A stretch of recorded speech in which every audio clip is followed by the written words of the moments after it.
Hi everybody, it's Abby, and gonna make a channeled video. I wanted to talk about some subjects. One of them, so I don't know, I'm kind of nervous and kind of shy because I don't know what I don't know. I never really know what's going to happen if I channel, or what the sensation of energy will be, or what the meaning will be. But we'll just see what happens. I got coffee here. It tastes good. And I don't have a frog in my throat right now, which is a good thing too.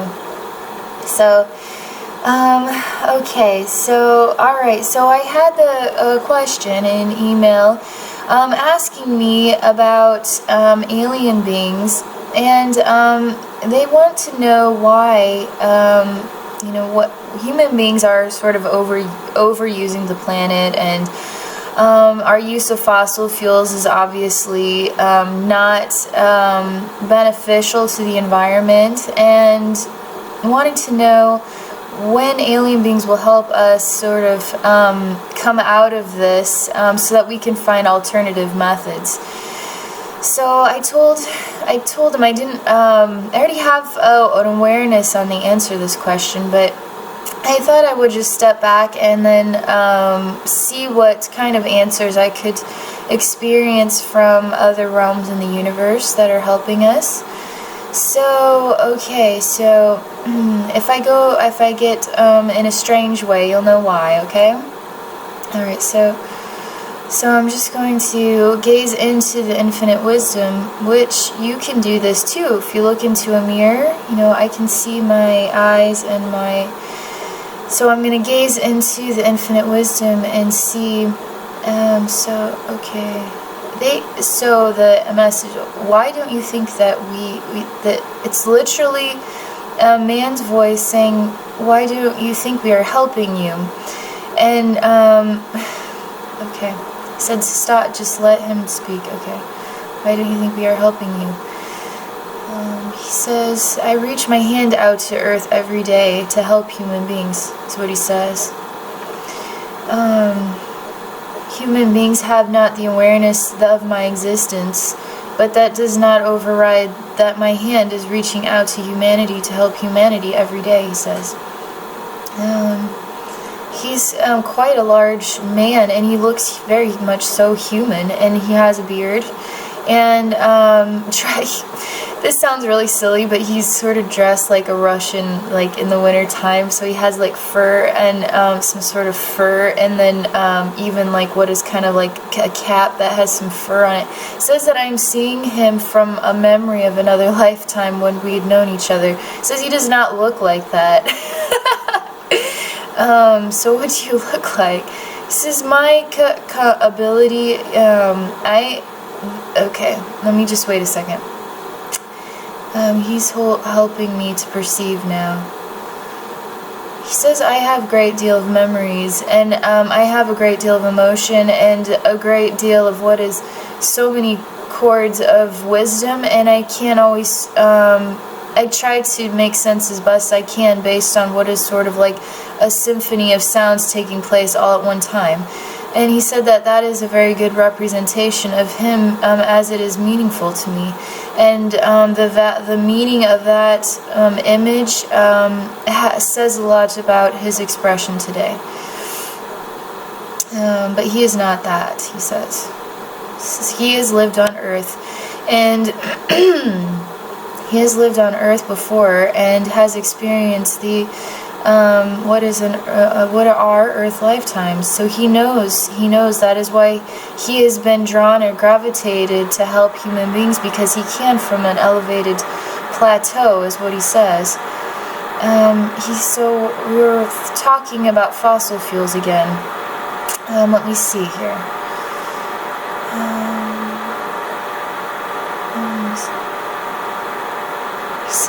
He's showing me what a day is, and showing me how every day is a challenging experience for human beings. and that for him, he is not, he is disconnected from the sensation of what is every single day, and so he can see what it is, the totality or the whole of many, many years. He can see so much more than what we can see. And gosh darn it, I know who I'm talking to right now. I knew this was gonna happen. I knew that this was gonna get somehow meaningful. Because before I started doing the video, I sat here for a moment to try to determine what it was that I would talk about. And then in my mind, I saw my friend Avery step forward, and I call Avery the special because he, I don't know, like, whatever he's sort of different. What his meaning is, his soul meaning and my soul meaning is, there's a lot of meaning involved, and so there's meaning involved with every single one of these souls that are incarnated into alien beings right now. And even human beings, and so I sort of, he is the only soul that like disrupts me to such a degree I can't. So so I was like, I'm not channeling the special. That's what I said. It's like, if I channel you, Avery, I'm going to not be able to channel you. It's like, what could the special have to tell us today?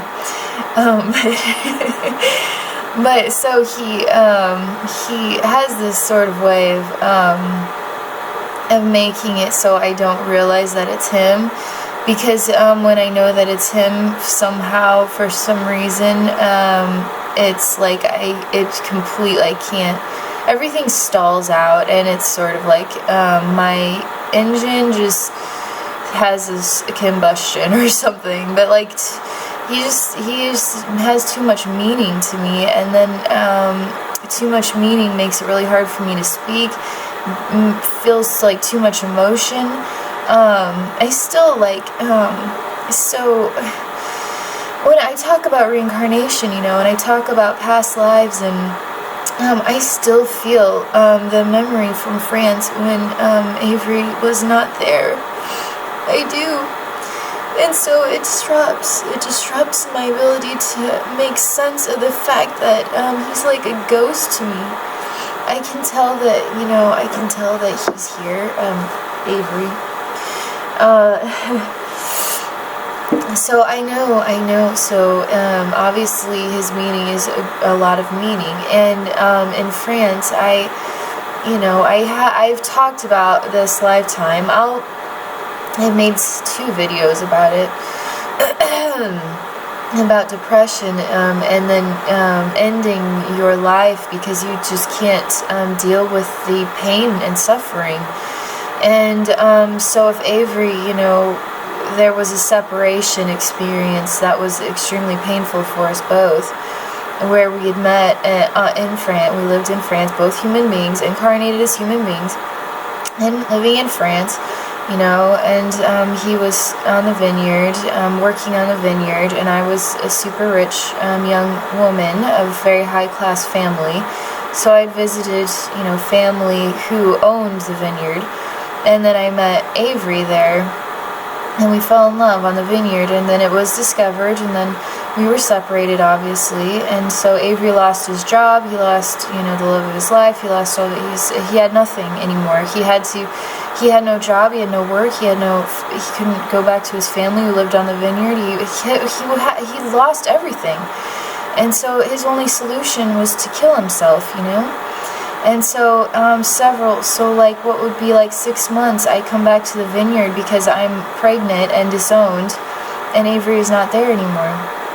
And I was able to heal in that lifetime, and I was able to accept, but I never like fully healed, And so there's been this separation from our souls for a really long time because he killed himself because of certain reasons, and now his karma karmic band has to be rebalanced, and that means that our souls cannot incarnate together. You will not have me, my soul to experience life with. And so now, here I've, he lives in another planet, another body, has managed to find me in the universe, and every time he comes near me, it is sort of like this overwhelming, like, emotional sensation, like the love of my life has come back from the grave, but he's still a ghost, and it torments me. It is tormenting to me, because it is so emotionally, I can't override it. I have no idea how to override it at all. I can't. And so, sitting here I made a decision, a wholehearted decision, that I'm going to make more pronounced steps forward with communication from alien beings, and more directly channeled messages, and more, less of the human side of myself, and more of the sort of alien messages, because that is what people need right now. People need to hear from alien beings who are here to help us. People need to hear that, and it creates sort of like a relief for us all, because as human beings on this planet, I get it that it feels like the problem is bigger than us all, and we don't really know how to fix it. We literally have to, every single one of this, every alien being will tell you this too, we have to choose to love. We have to choose to look at ourselves in the mirror and pay attention. Just pay attention to what feels like the trigger switches, and you have to find ways to override, to see and choose and be an expression of love. And it's easy to connect with Mother Earth. Mother Earth will always help you to fill you with love and healing and all of that.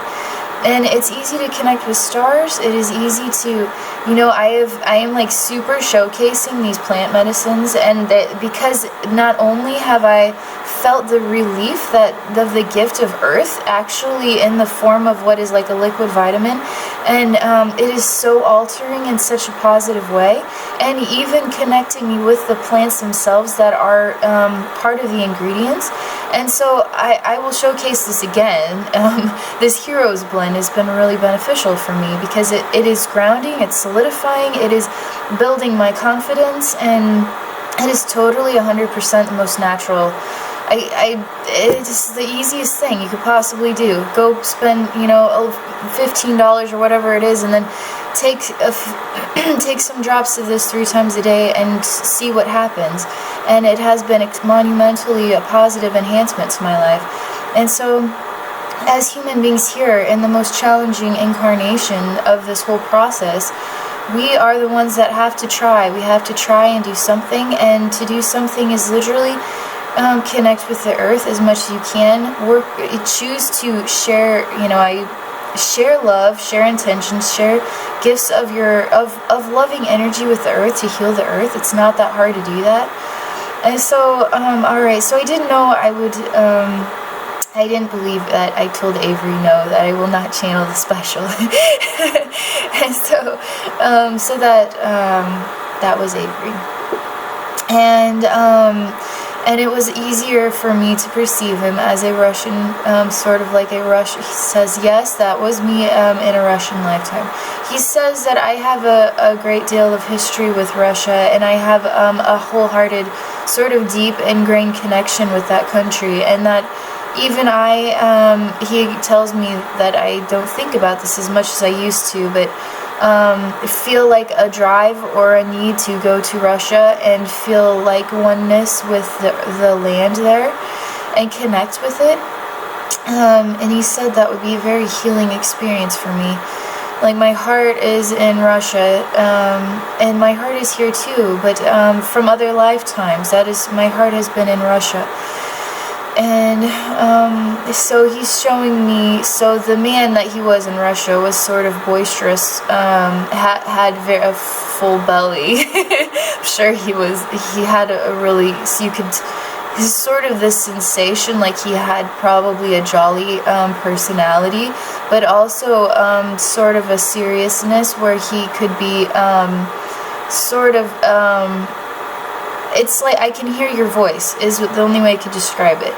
somebody where I hear your voice and I am drawn to your voice or what you say. I am drawn to you. And it is the only way I can describe the type of presence that he had, is that he had a voice people heard, and a presence that people acknowledged. And so, see, that was his gift, he says. My gift was the ability to inspire and then connect with others. He says we all have different gifts that we have, and each lifetime your gifts are different. You explore different gifts so sometimes your gift is I'm actually I have my own ideas on this, so let's just use athleticism in one lifetime, and then you're not athletic in another lifetime, but what you are good at is art, something. So you have different gifts that you are given. In each lifetime, you get to explore what it is to be really athletic, or what it is to be a great warrior, or what it is to be, somebody who has a great deal of money and doesn't have to try to work really hard to survive. Like, you get these different gifts. He says, so I have this habit of viewing the world as like a video game, and like Zelda, for instance, like old school Nintendo Zelda. And so you get to go from one screen to the next screen, and then to the next screen, and like the everything. It's like there's like this world, this Zelda world. Like Minecraft has the Minecraft world, well, Zelda has like the Zelda world. Then you start like collecting bombs and like blowing up every wall to see if there's like a secret doorway in there. Like I could spend hours trying to find every single thing that is hidden in Zelda world, and so when you get like upgraded, like the awesome sword, or you find the secret room, or the whatever, it's like new levels of lifetimes, new explorations. So you feel like one lifetime is enough. Well, then you go to the next lifetime and you get the upgraded sword. You know what I mean? Like you keep going through lifetimes, and you keep exploring new compartments, new worlds, new dimensions, new levels, new ways of being and perceiving, and so that is what he's talking about, is gifts of a lifetime. So okay, so alright, so he says that that was monumental that I did this video, and that I didn't give up, because this is healing for me to do this with him. Alright, let me see what else here. Okay, so I'm still like not, I'm still sort of like a little jammed up, so it'll take a minute to calm down so I could let Avery say some more things. Okay, so he says, so just general conversation. He says that I wonder what he is. As in, like, because he looks like what our perception of a Pleiadian is, and he looks very much so like a human being. He is. He's probably the most attractive human being I've ever seen, and obviously I've never actually seen him, but have seen him. I can see him, and he's very tall, so he's a Caucasian skin color, and looks just like a human being. You would not know the difference. He has blonde hair, and it is sort of like a wavier texture. It was just extremely handsome man is what he is. Very extremely handsome. He is very tall, so he's like 7 foot tall. So he would be a little odd, because people would be like, if you walk down Walmart, I tell them, alright, so when you come to Earth, you're going to McDonald's with me, and I'm taking you to Walmart. That's like the most human things you could possibly do if you came here from another planet. You are getting the Walmart experience, and you are going to know what ultimate frustration is, Avery. He can't get angry about anything. He can't feel like sorrow. He can't, he says, I feel sorrow. just not, but there's the awareness that I have that overrides me from going into the depths of sorrow. So he can feel what is pain or lack, but it doesn't relate. It's not, human beings literally can go so deep and so far into the emotion itself that they can go into dark abysses, deep dark abysses, whereas his kind, they can relate to the emotion, but they don't literally jump off the high dive and go deep. They don't, because they have sort of like the expanded awareness that won't, that it's not necessary for them to go deep. They say he's showing me, so human beings have this, okay, how do I describe this? Okay. Human beings do not have strings. Human beings, so we are controllable based on the fact that we are completely without any strings to help us bounce back. So we can go anywhere we want to go in our emotions, and we can go as deep and as far as we want to go. He shows me that this is great, this is beautiful, and terrible even. So on the darker spectrum of it, you can go so deep and have no string to bounce you back up. So how do you get out of the darkness? He says, I've been trying, Abby, have been dealing with this depression issue for a long time, and I've been trying to find strings to help me get out, because I know it's not me, it's not what I want to be, it's not how I want to feel. I try to find whatever I can to override it, and life just keeps bashing me in the face, basically, for no explainable reason. But that also, too, he shows me how when you are passionate about something that you love, there are no strings attached to how far you can take your passion and influence and inspiration as a human being, because there are no strings attached. You can be the sun. You can be the universe. You can create universes. You can do things beyond comprehension, because there's nothing stopping you from being so extraordinary because of your relationship with emotions. Human beings do not see human beings as the advanced species, but our emotions are so extraordinary in the infinite awareness, our emotions here on planet or Earth, human beings, that there's so many doorways, there's so many secret compartments, there's so many upgrades, there's so much you can experience as a soul here in just one lifetime, in one single body. Okay, so let's see. So, okay, I'm not gonna ask him any questions and just see what he says next. Because I know we were talking about fossil fuels, and now we're talking about, he says everything in time. Human beings need everything to take place today. He understands this. He knows why we have this need, and he has no relationship with what today is. He's already in. Okay. He shows me what a day is for a human being. This is a day. For him, that is his awareness of what time is the infinite awareness in totality. So what is this infinite? The whole, the oneness, the all. His idea of time is the totality already. So he is already in all times and all places, future, past, present, future, everything. So his awareness of time is the infinite awareness. That is his awareness of time. Now you see why I don't go deep with my emotions. I don't go to these places that human beings go, because their idea of the infinite awareness is this. This is it. This today is their idea of the infinite awareness.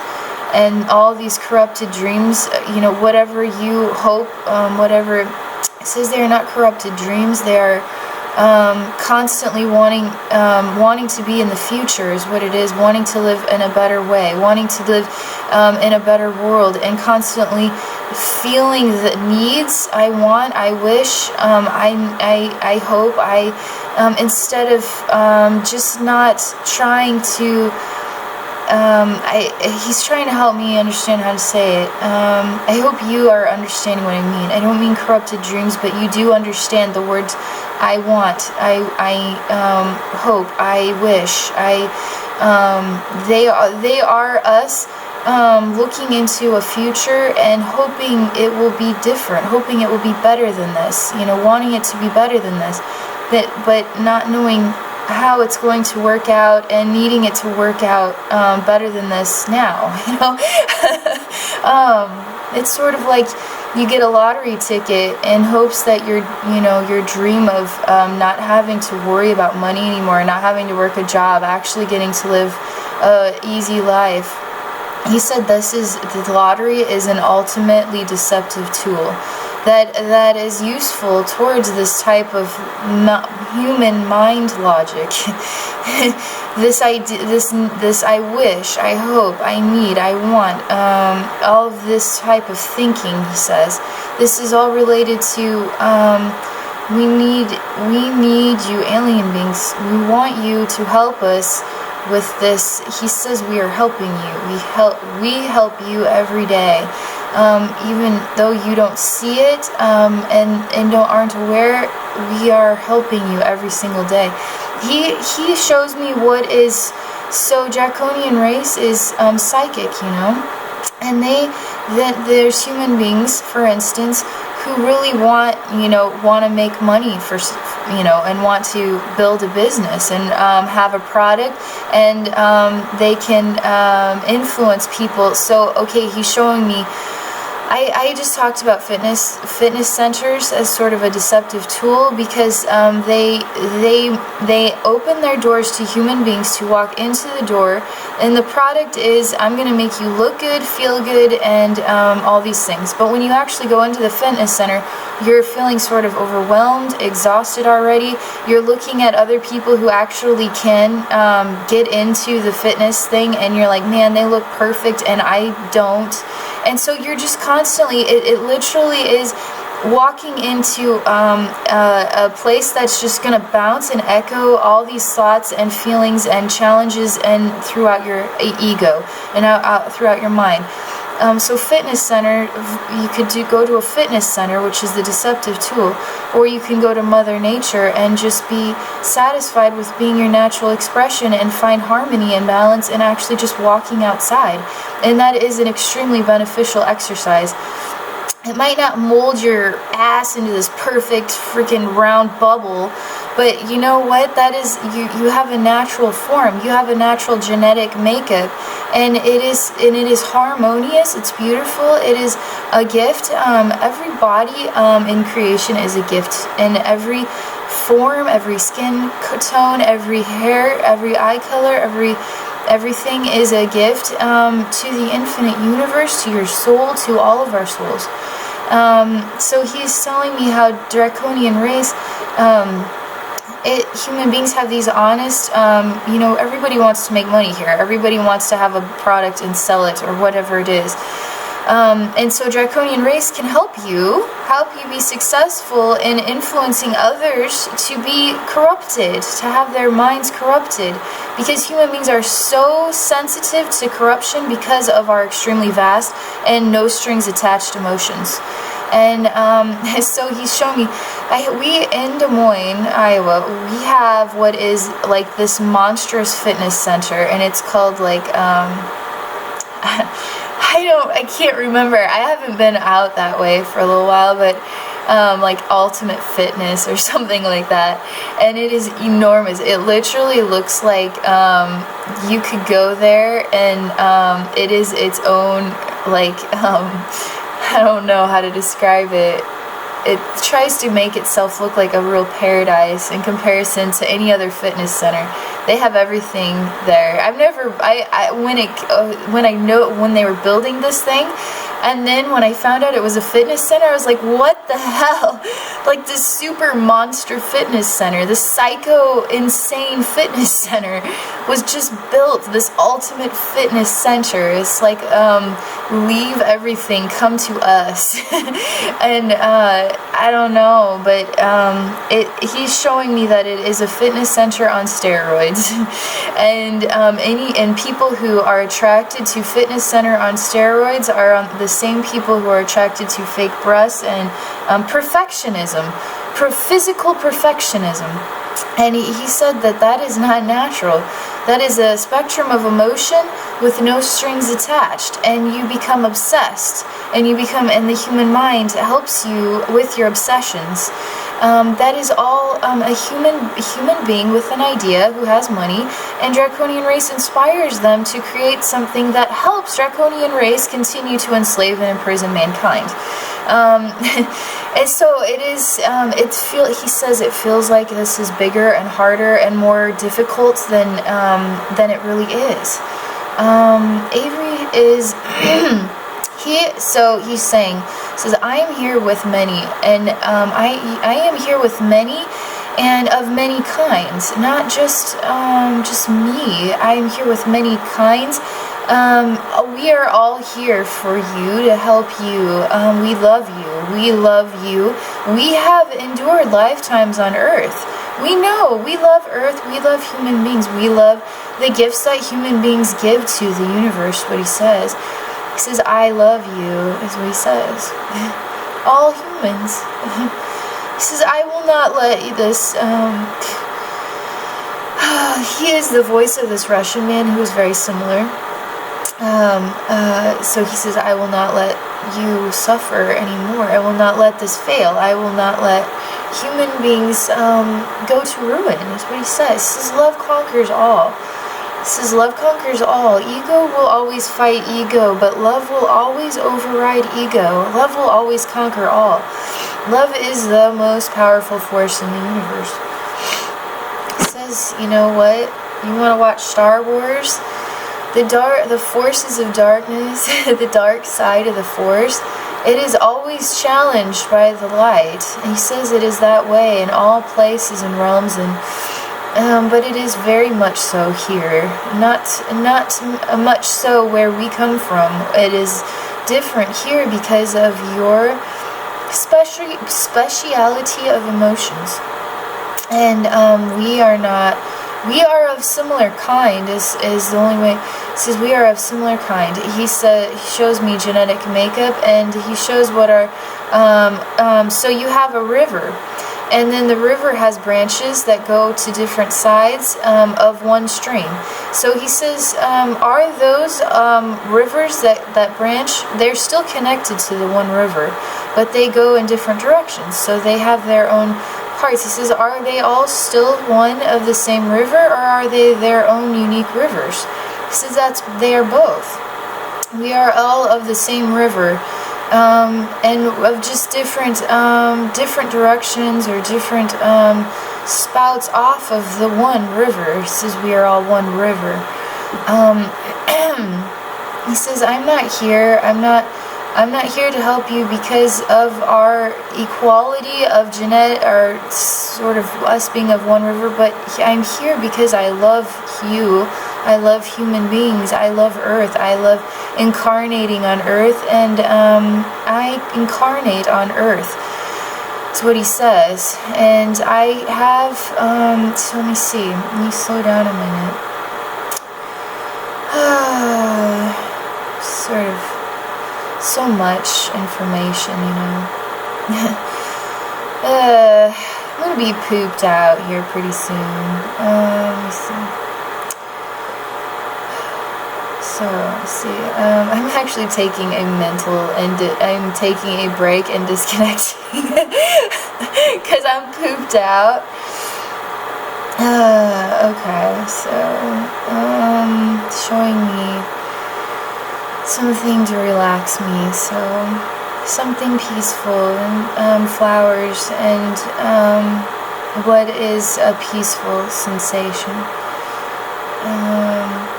timelessness and no sort of sensations of having to get anything done or having anything to do or having anywhere to go. Just peaceful. That is what he's doing. Then he shows me, so he is standing there with others, and I'm trying to see them clearly. Right now I just see Avery very clearly. And it's just so weird, you know. In my mind,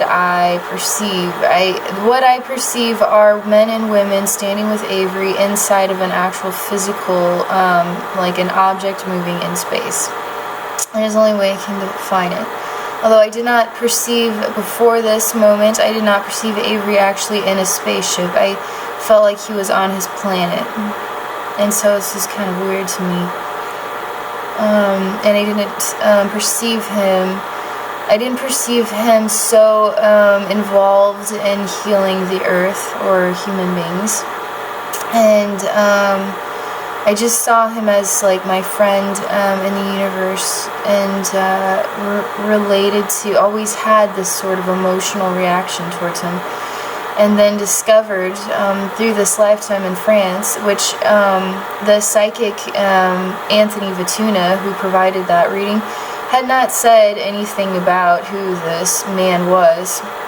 I actually figured it out on my own, which took some years, but I did discover for myself on my own that it was Avery that was this man, and that is the truth, that is correct. Really was Avery. And that's, okay, so, this is a long video, and I feel like it's probably a good time to shut it off. So he's saying, he's reminding that everything happens in time, and that it is okay to stop the video if that is what I choose. I do not have to feel like there's anything more I have to say if I'm not feeling capable or energetically able. Okay, so that's just my video then. We'll try to explore more about these subjects as time goes on, but for right now, that is the message that I have for today. So I hope you like it, and thank you for watching.